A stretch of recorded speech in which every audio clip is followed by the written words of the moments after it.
I need to be honest with you. Every time you walk down the gun care aisle at your local sporting goods store, you are walking into a meticulously designed trap. Look at your cleaning bench right now. If you are like most American hunters, I guarantee you have a glass bottle of Hoppe's No. 9 sitting right there. It smells like hunting camp. It smells like nostalgia. And it has been sitting on your bench for so long that nobody even questions it anymore. It costs you about $9 for just a few tiny ounces. And right next to it, you probably have 3 or 4 other highly specialized products. Breakfree CLP, Ballistol, copper removers, and synthetic patch lubes. By the time you add them all up, you have $40 or $50 sitting on that shelf. Your grandfather never had a shelf like that. He had 1 tin, 1 rag, and a formula that cost him pennies, and his lever action ran flawlessly through 30 Michigan winters without a single malfunction. But what if I told you that before the multi-billion-dollar gun cleaning industry built that shelf, there was something else? A legendary military formula that cleans better, protects longer, and costs you about $3 instead of $40.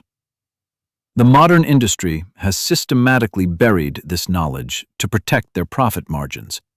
But today, we are ripping the lid off. We're going to explore the hard science, the suppressed history, and the exact mixing ratios of the ultimate hunter's hack.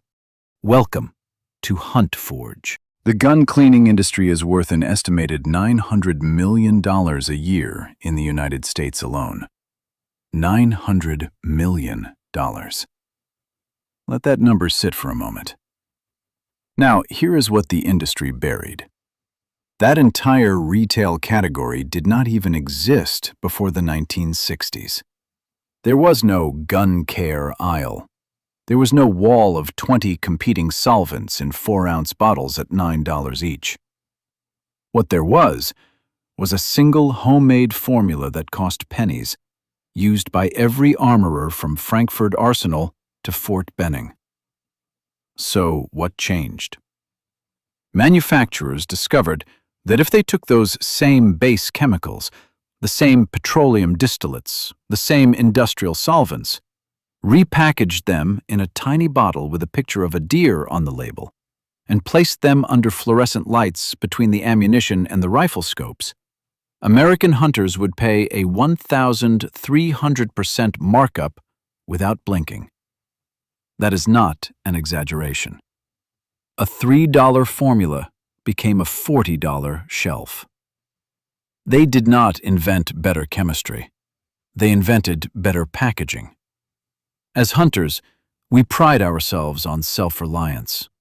We track whitetails through freezing rain, we process our own meat, and we pass down generations of woodsmanship.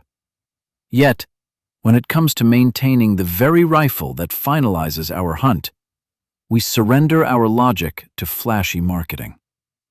The industry aggressively built an aisle of expensive products that manipulated your perception, making a brilliant $3 homemade solution look far less legitimate than their $30 commercial ones.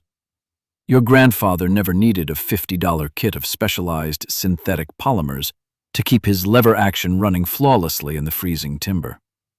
Before 1950, most professional gunsmiths and military armorers used simple compound formulas.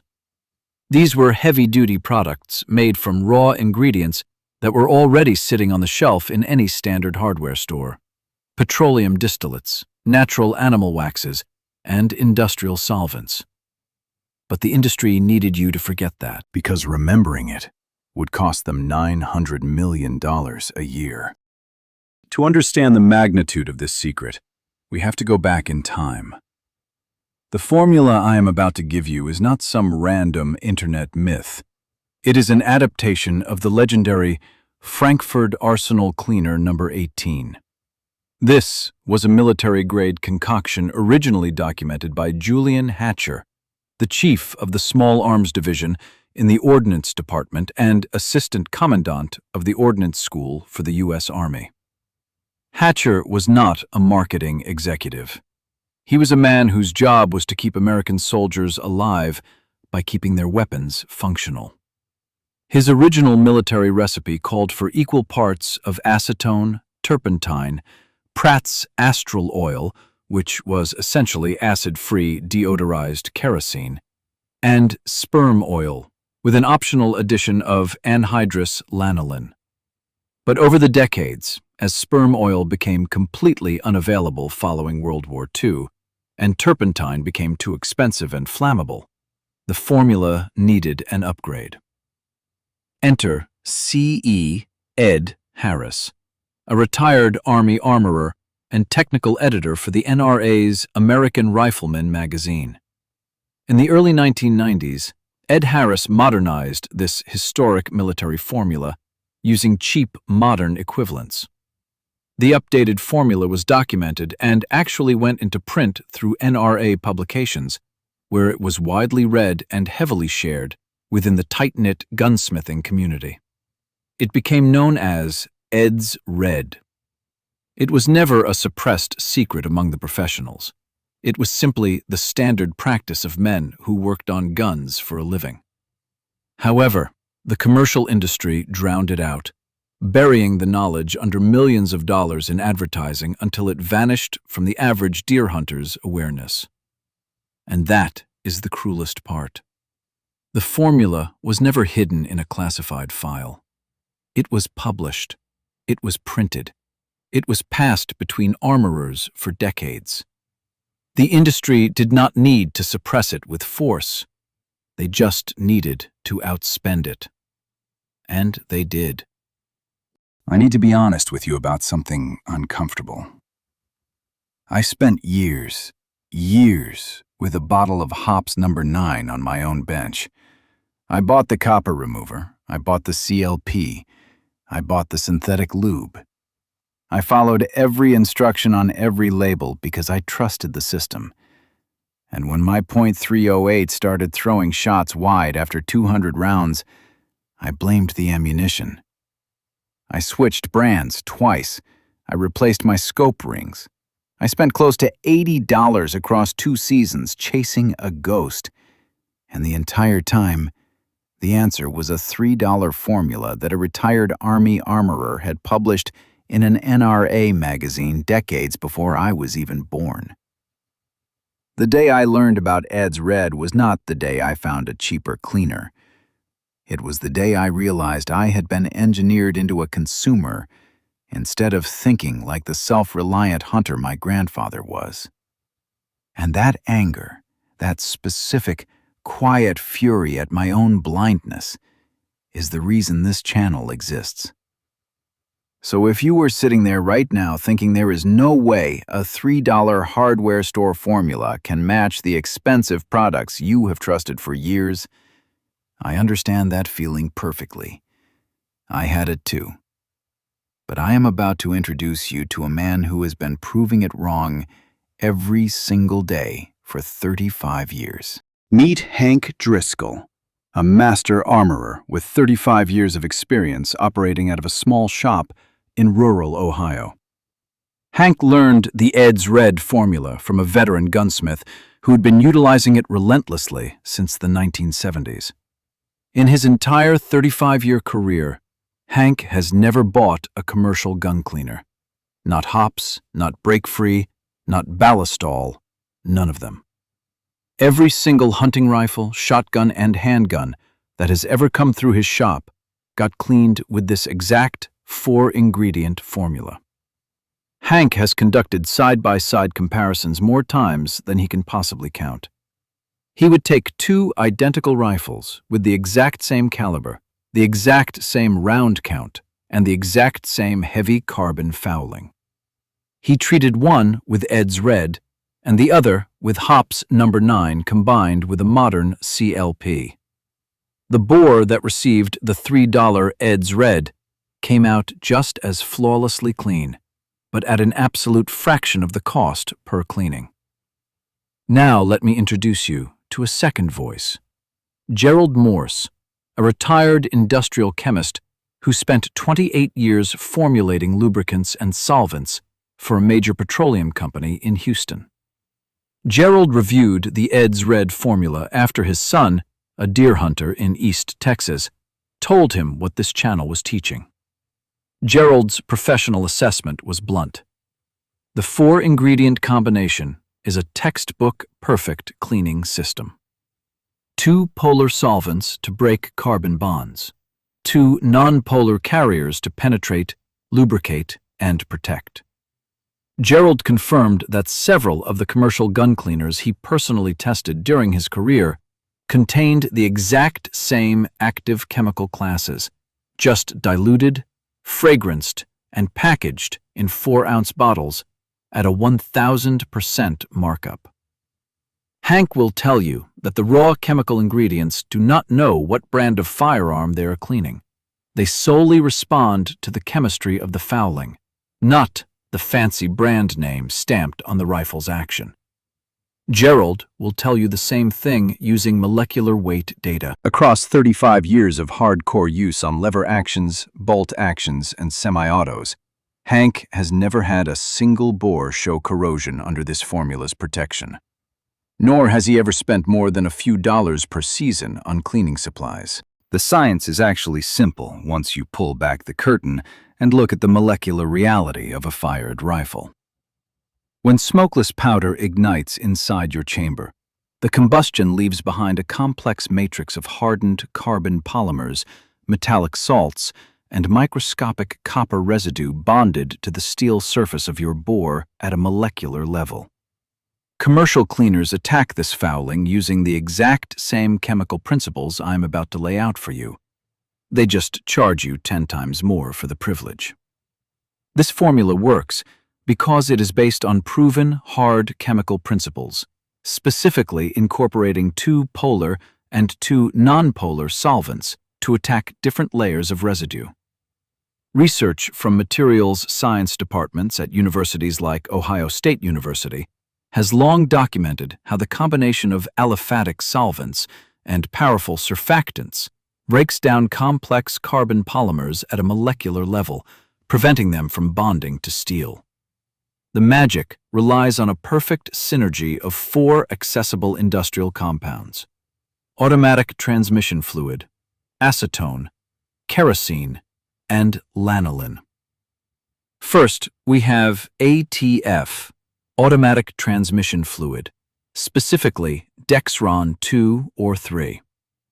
ATF is a highly engineered, high-detergent oil designed to survive immense heat and break down heavy carbon and varnish deposits inside extreme vehicle engines. Chemically, those tough engine deposits behave almost exactly like the baked-on powder fouling and carbon buildup left inside your rifle bore after dropping a buck. Think of it this way. If ATF can clean the inside of a transmission running at 300 degrees Fahrenheit under 200 pounds of pressure, your rifle bore is a vacation day. ATF slices right through that firearm fouling because it was literally built by chemical engineers to cut through the exact same class of compounds. It also features organometallic antioxidants and surfactants that make it an unbelievable all-purpose lubricant. Second, we bring in acetone. Acetone is the aggressive, fast-acting polar solvent of the group. Its molecular structure, CH3COCH3, gives it the ability to dissolve an enormous range of organic compounds. It rapidly penetrates the caked-on smokeless powder residues, violently breaking the bond between the carbon deposits and the bore's steel surface. Once it carries the loosened fouling out of the action, the acetone completely evaporates off the metal, disappearing into the air and leaving absolutely no residue behind. This flash evaporation is critical. It means the acetone does its destructive work on the fouling, then vanishes, leaving nothing behind to interfere with the protective compounds that follow. Third, K1 deodorized kerosene. Kerosene acts as the essential carrier oil. It keeps the entire formula perfectly liquid, allowing the mixture to penetrate deep into the microscopic pores of your barrel. pores that are invisible to the naked eye, but perfectly visible under a 400 times electron microscope.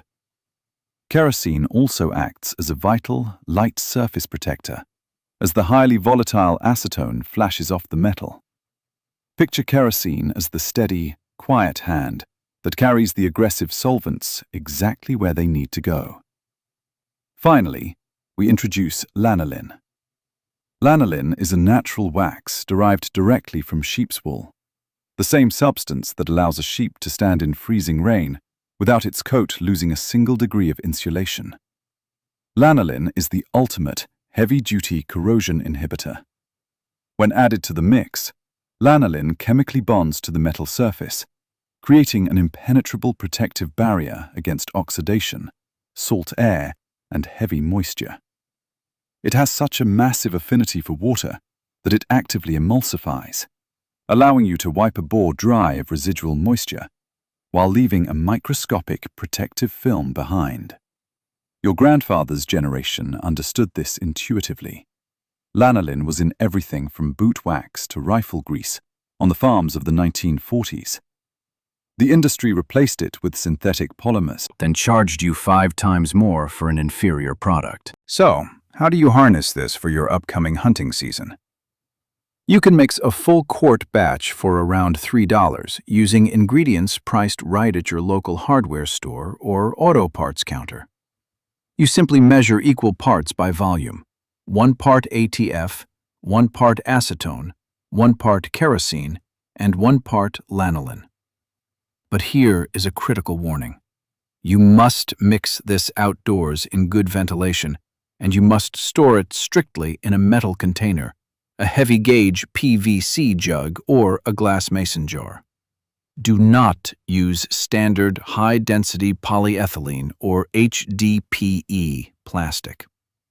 Because the acetone is so aggressive, it will slowly evaporate through HDPE, and over time, it will physically attack and melt the plastic container, causing it to collapse and ruin your workbench. If you remember one thing from this section, let it be this: glass or metal, nothing else. When you are ready to clean your deer rifle, follow Hank's exact protocol. Ensure the action is clear. Start by running a single dry cotton patch through the bore to clear out any loose, unburned debris. Next, completely saturate a clean patch with your Ed's Red mixture. Make it wet, but not dripping. Push it firmly through the bore from the breech to the muzzle in one smooth pass. Let the patch fall off at the muzzle. Do not drag the dirty patch back through the barrel. Now, set the rifle down and walk away for exactly 3 minutes. During this critical window, the ATF and the acetone are aggressively penetrating the dense fouling layer, actively breaking the chemical bonds between the hardened carbon and the steel surface. Picture the polar acetone molecules worming into the carbon matrix, dissolving the bonds from within, while the ATF's detergent surfactants lift the loosened particles into suspension. After 3 minutes, run a bronze brush through the bore about 10 times. Run a clean, dry patch to pull out the loosened material. Hunters who switch to this formula are almost always shocked. Because the ATF fraction is a far more aggressive degreaser than standard commercial cleaners, your bore patches will often come out completely clean on the very first pass. Hank told me that in 35 years, the single most common reaction from a first-time Ed's Red user is stunned silence. They pull the patch out, look at how clean it is, and then look back at the shelf of $40 products they've been buying for a decade. Finally, push one last patch lightly loaded with Ed's Red through the bore. Do not run a dry patch after this. That final pass leaves a thin, beautiful coat of lanolin bonded to the steel. You leave it in place until your next hunt, giving you an absolute barrier against rust during long-term storage. That coat is doing the same job as a $12 bottle of commercial rust preventative, except it cost you a fraction of a cent. What the industry does not want you to know is that the massive corporations dominating the gun care market fully understand this exact chemistry. The ingredients making up Ed's Red are not experimental, and they are not obscure.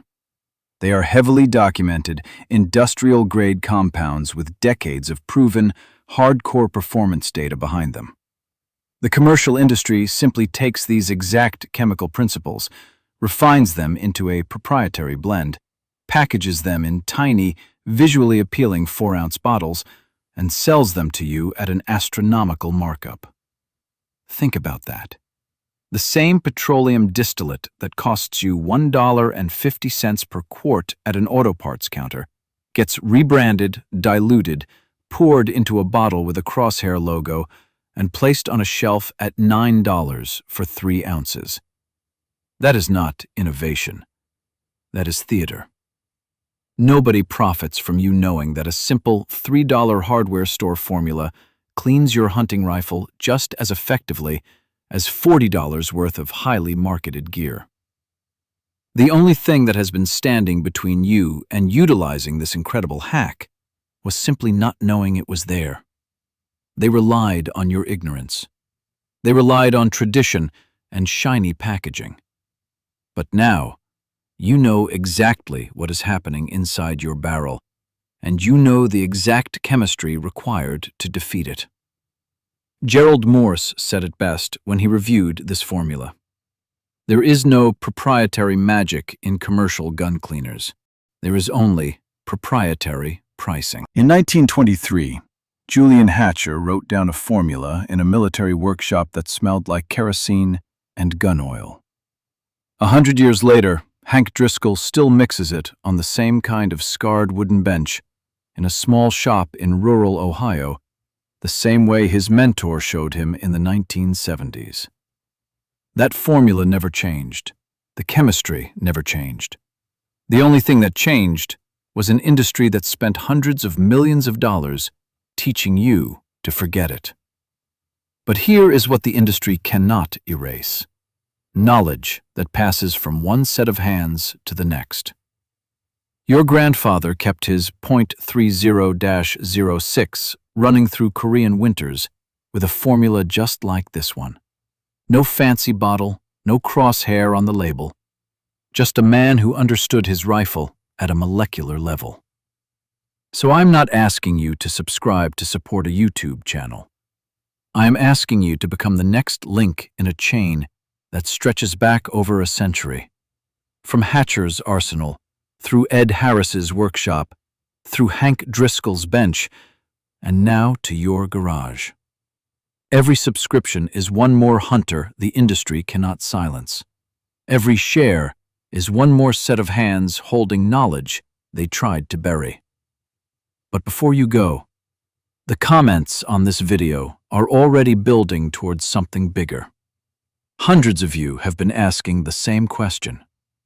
What about the bore itself? What happens when copper fouling is so deeply embedded that no solvent, homemade or commercial, can touch it? That answer requires a completely different piece of chemistry, and it is coming next. Stay sharp, stay dangerous, and I will see you in the timber.